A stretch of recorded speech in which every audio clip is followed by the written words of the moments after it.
Raid Central Paris, association d'élèves ingénieurs de l'École centrale de Paris, organise un grand raid itinérant d'étudiants entreprises, du 26 avril au 1er mai 2015, dans les Alpes de Haute-Provence.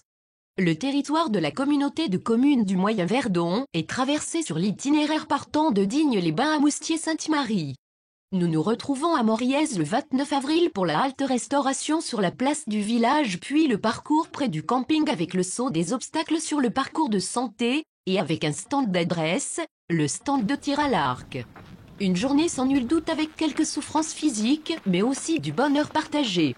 Nous sommes ici à la traversée de la RN 202 juste avant le col des Robines, où le guetteur donne les indications sur le cheminement jusqu'au camping, où aura lieu l'épreuve physique et d'adresse.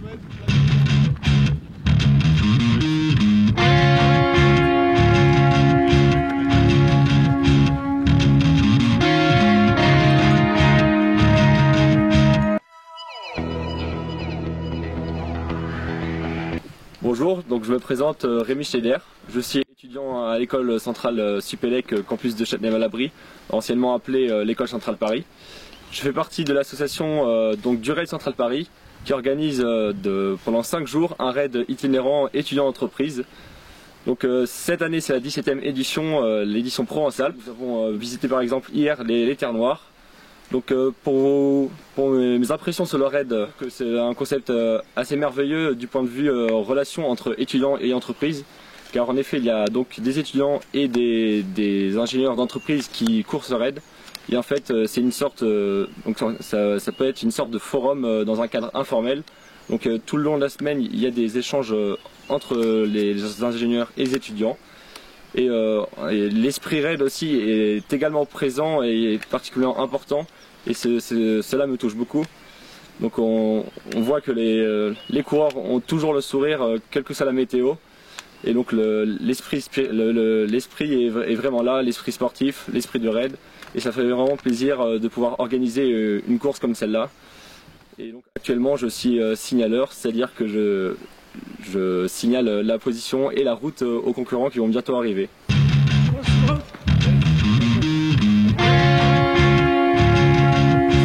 Donc quand il y a des grosses portions, des intersections dangereuses, on place des signaleurs. Aux endroits stratégiques. Aux endroits stratégiques. Voilà, pour pas qu'il y ait d'erreurs dans le parcours. Absolument, et en plus pour donner des informations concernant les prochains checkpoints. Avec tous les soirs, de toute façon il y a une cérémonie où l'on présente les sociétés. Donc chaque équipe de nos partenaires monte sur scène et explique la société, ce qui permet aux ingénieurs de découvrir toutes les différentes sociétés qui sont partenaires. C'est gentil, merci. Merci à vous.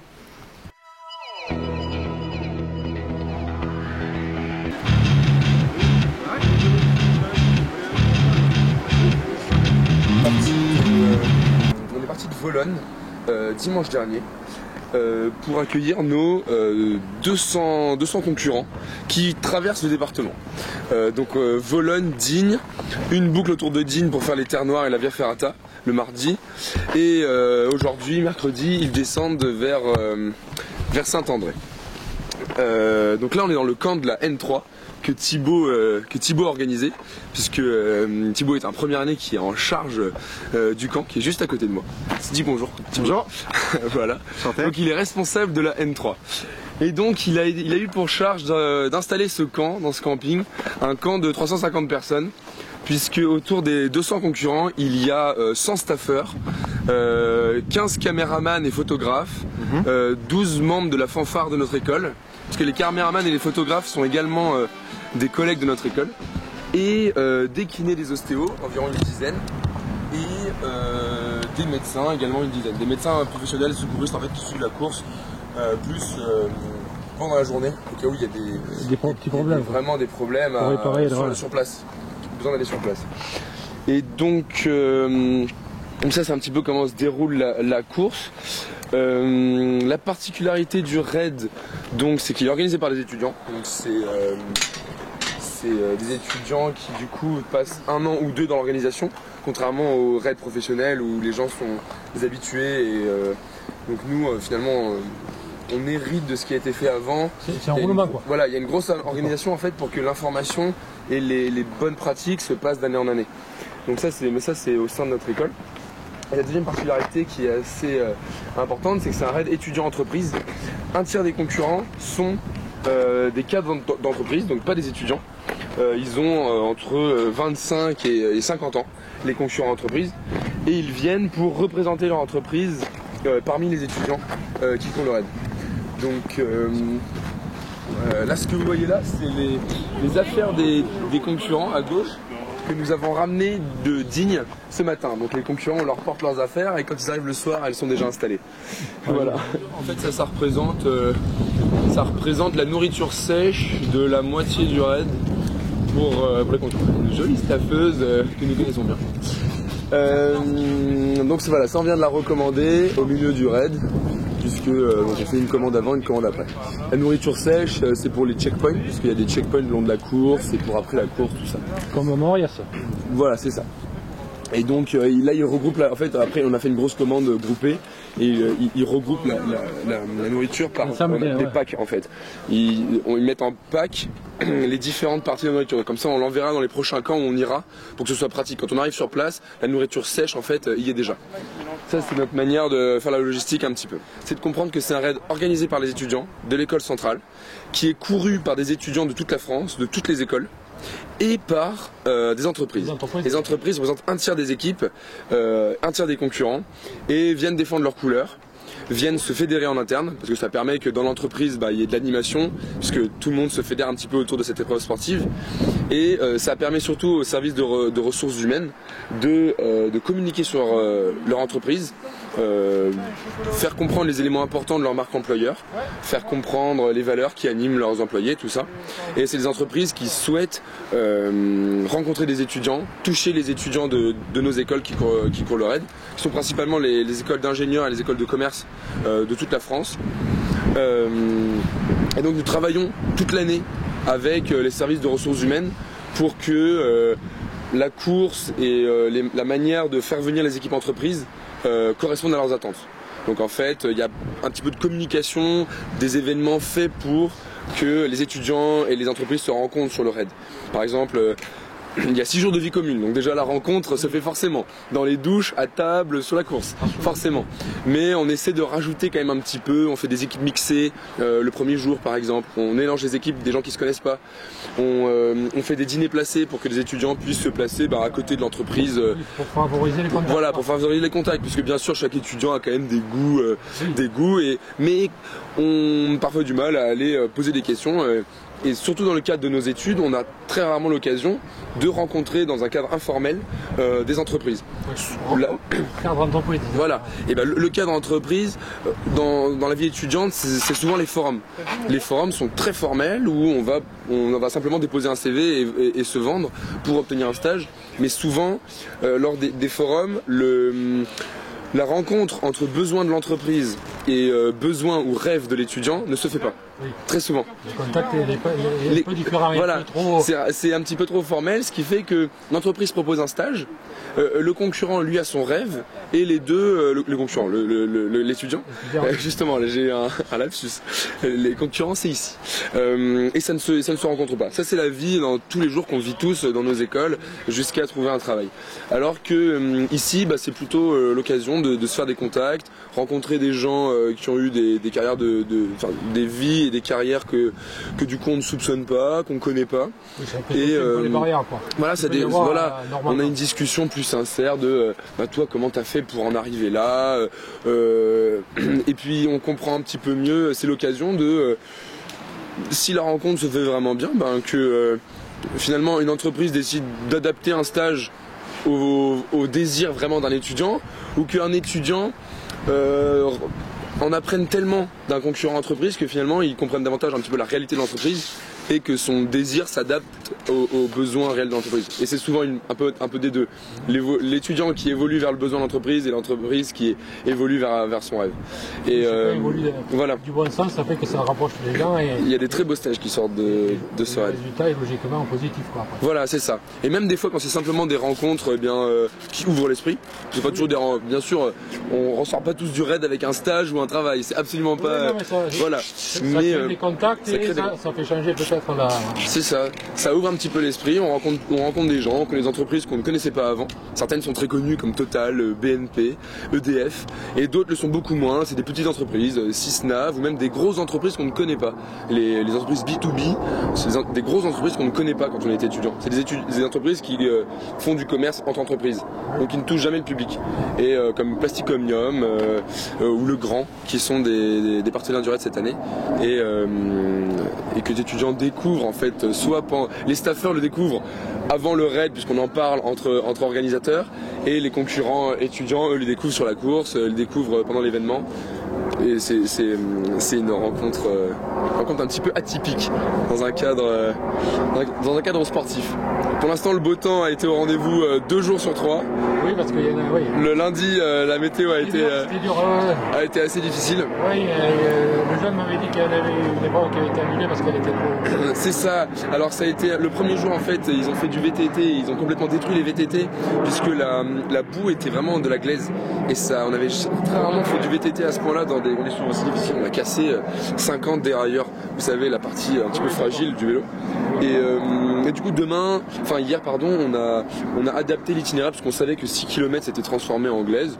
Et du coup on a adapté au dernier moment l'itinéraire pour que ce soit beaucoup plus agréable pour tout le monde et que tout le monde en gardait un souvenir impeccable la journée d'hier, vu la météo et vu la région magnifique qu'on traverse, puisqu'on a traversé, on partait de Digne et on a fait une boucle revenant à Digne. Donc c'est le seul soir où on faisait une boucle revenant vers la même ville. Et ils sont d'abord partis vers les Terres Noires en passant par le Villard. Et ensuite on fait la Via Ferrata de Digne. Et les concurrents étaient censés sortir des Terres Noires à l'opposé du Villard, vers Drex. Mais cette partie-là était vraiment trop... voilà, cette partie a été annulée. Du coup ils sont revenus en arrière vers le Villard, ils sont redescendus par Digne, ont fait la Via Ferrata, ils sont rentrés au camp. Et ils ont découvert les Terres Noires qui sont un paysage absolument grandiose. Et très peu de courses, sauf des paysages aussi sauvages. Souvent les courses quand même suivent des GR, des trails, voire même des routes. Et aller dans un paysage aussi sauvage, c'était vraiment rarissime.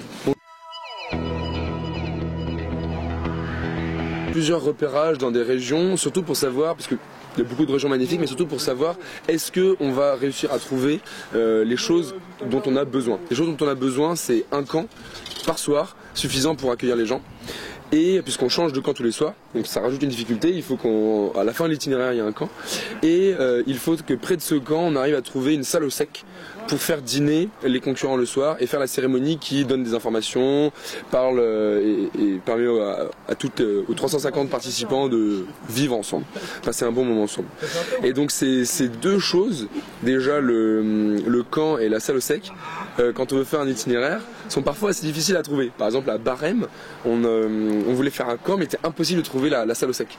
Donc on n'a pas fait finalement de nuit à Barème et on a fait directement Digne-Saint-André. Ce qui fait un petit peu une longue journée aujourd'hui, oui, mais en coupant, en allant plus court, Cousson, Saint-André, on a fait. C'est ça. Donc c'est ça. Et du coup, qu'est-ce qui nous a décidé de venir ici? Eh ben, c'était un énorme soutien des collectivités locales qui, même quand on avait des problèmes, donc ici on ne trouve pas de sas, ou ici on n'a pas de chaises et de tables pour équiper cette sas, pardon, c'est l'abrégé de salle au sec. Donc on n'a pas assez de tables et chaises pour équiper cet endroit. Eh bien, les collectivités locales avaient l'air de vouloir nous aider à trouver des solutions. Par exemple, à Moustier, on n'avait pas du tout de salle au sec, puisqu'elle était occupée par d'autres associations. Et donc, grâce aux prêts de Barnum, de villes et de communautés de communes du Haut-Verdon, du Bas-Verdon et du parc, nous allons créer une salle au sec nous-mêmes en juste exposant plusieurs Barnum, des grandes tentes que nous montrons nous-mêmes. Donc ça prouve qu'on avait suffisamment de contacts et suffisamment de participation des locaux pour nous aider. C'est ça. On avait énormément de guides qui nous ont aidés à trouver les meilleurs trails, les meilleurs endroits pour faire passer le raid. Par exemple, la portion des Terres Noires, jamais on ne s'y serait aventuré si on nous avait pas montré un itinéraire qu'utilisaient les VTTistes de Digne. Donc c'est un itinéraire assez peu utilisé qui le laisse donc très sauvage. mais ils nous l'ont montré, ce qui a permis d'y faire passer tous les concurrents et ils ont passé un moment incroyable.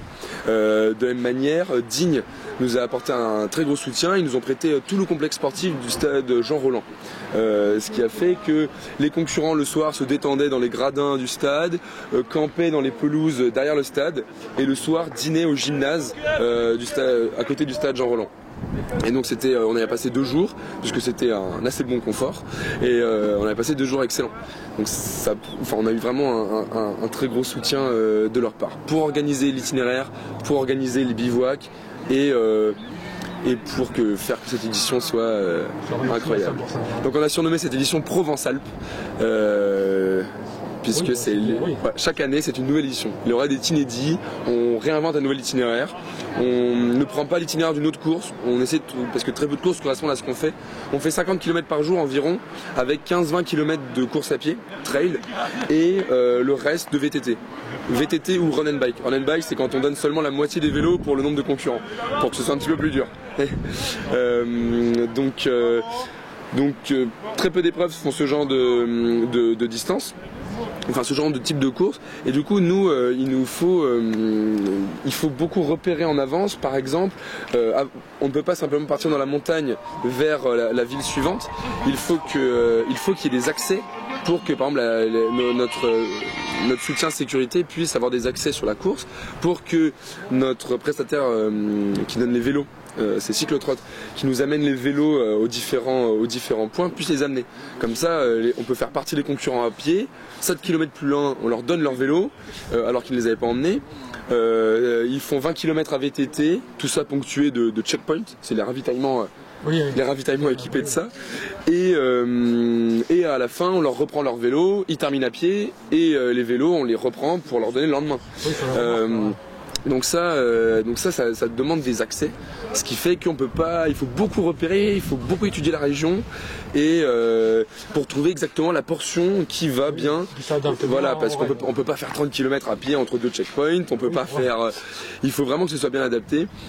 Donc on repère beaucoup, on vient plusieurs fois dans la région pour connaître les endroits magnifiques. Bon, dans la région on était gâtés, il y avait énormément d'endroits magnifiques, et surtout pour voir où pouvaient passer les voitures, où elles ne passaient pas, où étaient les sentiers usés. Et je vois venir un grand ami du raid que je propose à qui on pourrait parler également. Jean-Pierre, parce que du coup lui il expliquera très bien pourquoi les entreprises ont envie viennent sur ce raid, et viennent sur ce raid déjà depuis tant d'années. C'est la 17e édition du raid, le total a été présent les 17 années. Et pourquoi tu penses que Total? Disons que ce sont des... Le raid, c'est un événement qui fait appel aux valeurs que les grandes entreprises reconnaissent dans leur métier, quand ils envoient des jeunes ingénieurs à l'étranger, où il faut un peu, se débrouiller sur place avec les éléments. Donc là, ça les prépare bien à leur futur job, quoi. Et puis c'est l'esprit d'équipe, l'entraide et la solidarité. Tous les éléments importants dans des situations difficiles, quand il faut forer un puits ou... Oui, faut que ça soit mis dans l'entreprise aussi, ils ont besoin de tout. Voilà, c'est ça, c'est des valeurs communes au RAID et puis aux valeurs d'entreprise. Oui, qu'il faut savoir mettre en place aussi dans les entreprises pour que ça fonctionne. Voilà, c'est ça. Il faut que tout le monde soit du même sens. Et l'esprit d'équipe est central au RAID, puisque les équipes, c'est des équipes de 4 qui courent, et une équipe de 4 qui abandonne un membre au milieu d'une épreuve ou au milieu de la semaine, ou même seulement sur une portion de l'itinéraire global, sera forcément pénalisée par rapport à une équipe qui sera restée toujours soudée et qui aura fait toutes les épreuves ensemble, même plus lentement. Donc on encourage vraiment les équipes à travailler ensemble, se connaître. Quelqu'un qui peut à la traîne, on l'aide plutôt que de continuer, voire de le laisser. Ce qui est intéressant, c'est le goût de l'effort, quoi. Ouais.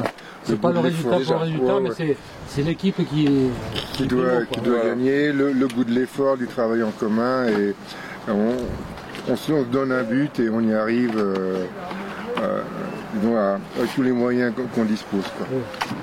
on associe tout le monde pour arriver au... Voilà, c'est ça. Le but, c'est de finir... tous les quatre. De finir le raid avec cette féminine, puisque voilà. toutes les équipes sont mixées. Il y a forcément une féminine et forcément un garçon. Donc ça peut pas être 4 filles, ça peut pas être 4 garçons. Et c'est comme l'entreprise, ça apprend à travailler. Oui, il faut que ce soit équitable et nous, notre démarche, c'est d'associer un capitaine, c'est un collaborateur de la société, hein, un jeune ingénieur de moins de 30 ans, avec des étudiants première et deuxième année. Comme ça permet de faire des échanges et de parler un peu de nos métiers dans un cadre un peu moins formel qu'un bureau à la défense. Et de leur faire vivre tous les cadres quelque chose qu'ils ne vivraient jamais. Des fois, les conversations sont plus ouvertes. Voilà, c'est ça. Un peu. Et puis on a la même passion aussi. Voilà. C'est la même journée, la même passion. Donc ça fait des passerelles et ça crée des contacts. Ça fait tout un petit réseau et plus tard, ils peuvent profiter des conseils des capitaines de Total. Et après, le soir, il y a une sorte de briefing où tout le monde se réunit, c'est ça? C'est ça, pendant le dîner, en fait, on fait une cérémonie pour présenter des partenaires, présenter les collectivités locales qui nous ont aidés, présenter l'itinéraire du lendemain, présenter les consignes aussi qu'il faut donner à tout le monde, parce que la logistique est complexe, du coup il y a souvent des consignes à donner aux gens, c'est important. Et passer un moment ensemble. Donc il y a beaucoup de moments de discussion aussi pendant le dîner pour voir. Et chaque soir aussi l'occasion de visualiser les photos et le film qui ont été réalisés pendant la journée.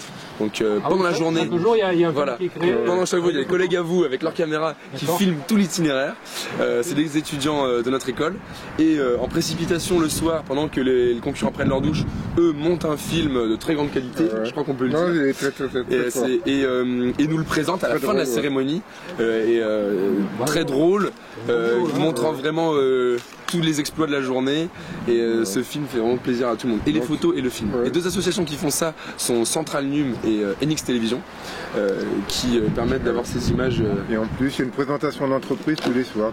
Donc les entreprises qui viennent, elles peuvent parler un peu à tous les étudiants et parler un peu des métiers, des objectifs et vu qu'on est dans la montagne et des valeurs de leur société. Vu qu'on est loin de la défense, vu qu'on est dans la montagne, ça permet quand même que la présentation soit plus détendue et plus ouverte que celle qu'on ferait. Après, ils sont mis en ligne sur vos sites? Oui, ils sont en ligne sur le site raidecp.net, sur Dailymotion également. Il suffit de taper raidecp, R-A-I-D-E-C-P, et on tombe sur les vidéos de chaque journée et un résumé du raid aussi à la fin du raid.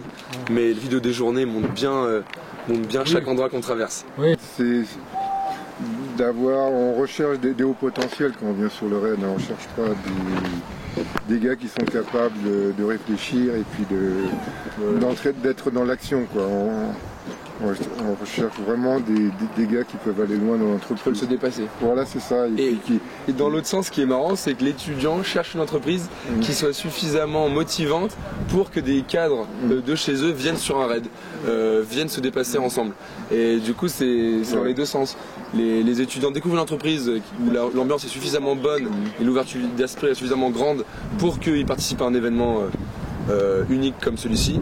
Et les entreprises trouvent les étudiants. Donc ça permet d'être un peu sélectif et de voir des étudiants qui ont le même niveau d'études mais qui font du sport, qui font une activité un peu dure. Ça permet déjà de faire un tri pour... de voir la motivation, oui. Oui, pour des métiers un peu hors normes, un peu en dehors des bureaux, quoi. Oui, voilà. Nous avons deux normes en fait qui régissent un petit peu notre politique et la manière d'agir la manière d'agir de notre association. C'est la norme qualité et la norme environnement, la norme ISO 9001 et ISO 14001. Deux normes que des entreprises également cherchent à obtenir souvent. 9001, c'est la norme qualité. C'est une norme qui prouve que rien ne sera laissé au hasard, que lorsqu'on changera d'équipe l'année prochaine, ils auront eu les informations que nous on a eues cette année, que rien ne se perd et que niveau sécurité, que nos objectifs soient atteints. Ça c'est la norme qualité. D'autre part, la norme ISO 14001, c'est la norme environnement. C'est une norme qui certifie que nous avons pris toutes les précautions possibles et que nous avons encadré tout l'impact que nous avons sur notre environnement.